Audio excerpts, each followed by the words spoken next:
परमवीर चक्र विजेत्या शूर सैनिकांच्या गौरवासाठी नागपूर महानगरपालिकेच्या वतीनं साकारण्यात आलेल्या वंदे मातरम उद्यानाचं मुख्यमंत्री देवेंद्र फडणवीस यांच्या हस्ते थाटात लोकार्पण करण्यात आलं।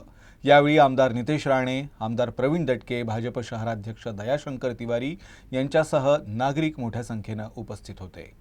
देशसेवेसाठी सर्वोच्च बलिदान देणाऱ्या वीर जवानांना मानवंदना देण्याच्या उद्देशानं मध्य नागपुरातल्या एम्प्रेस मॉल समोर हे उद्यान विकसित करण्यात आलंय। वंदे मातरम उद्यान हे केवळ हिरवळ नसून देशभक्तीची प्रेरणा देणारं स्मृतीस्थळ ठरणार आहे।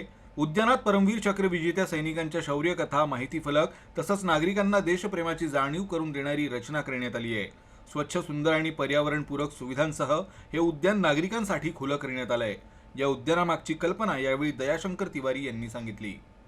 इस परिसर में सेना को समर्पित उद्यान है और आजकल की दौड़ धूप की जिंदगी में आदमी शनिवार रविवार के अलावा समय नहीं निकाल सकता है।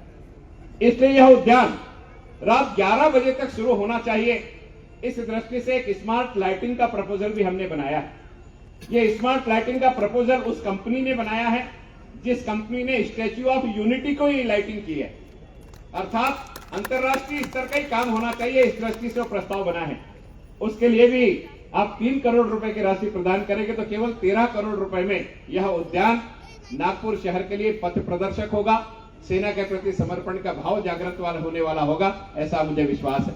या उपक्रमामुळे तरुण पिढीला देशसेवेची प्रेरणा मिळेल, तसंच शहीद जवानांच्या त्यागाची जाणीव कायमस्वरूपी जपली जाईल असा विश्वास मुख्यमंत्री देवेंद्र फडणवीस यांनी व्यक्त केला। हमारे हंसापुरी और बजेरिया से ही लाल सेना तैयार हुई।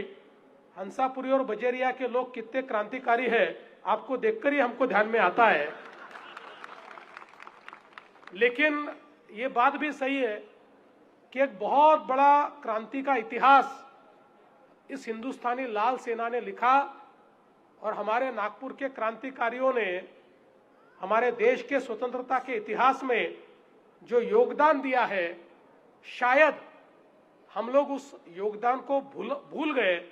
लेकिन अब इस उद्यान के माध्यम से वो इतिहास भी हम लोगों को याद आएगा, वो इतिहास भी जागृत होगा और हमारे उन स्वतंत्रता संग्राम सेनानियों को भी हम लोग याद रखेंगे और उनसे एक बड़ी प्रेरणा हम लोग पाएंगे। मैं आज के इस मौके पर इतना ही कहना चाहता हूँ, आप लेजर शो करना चाहते हैं और भी कई चीजें करना चाहते हैं, निश्चित रूप से उसके लिए जो भी आपको रिसोर्सेस लगेंगे हम लोग उसको आपको उपलब्ध कराएंगे।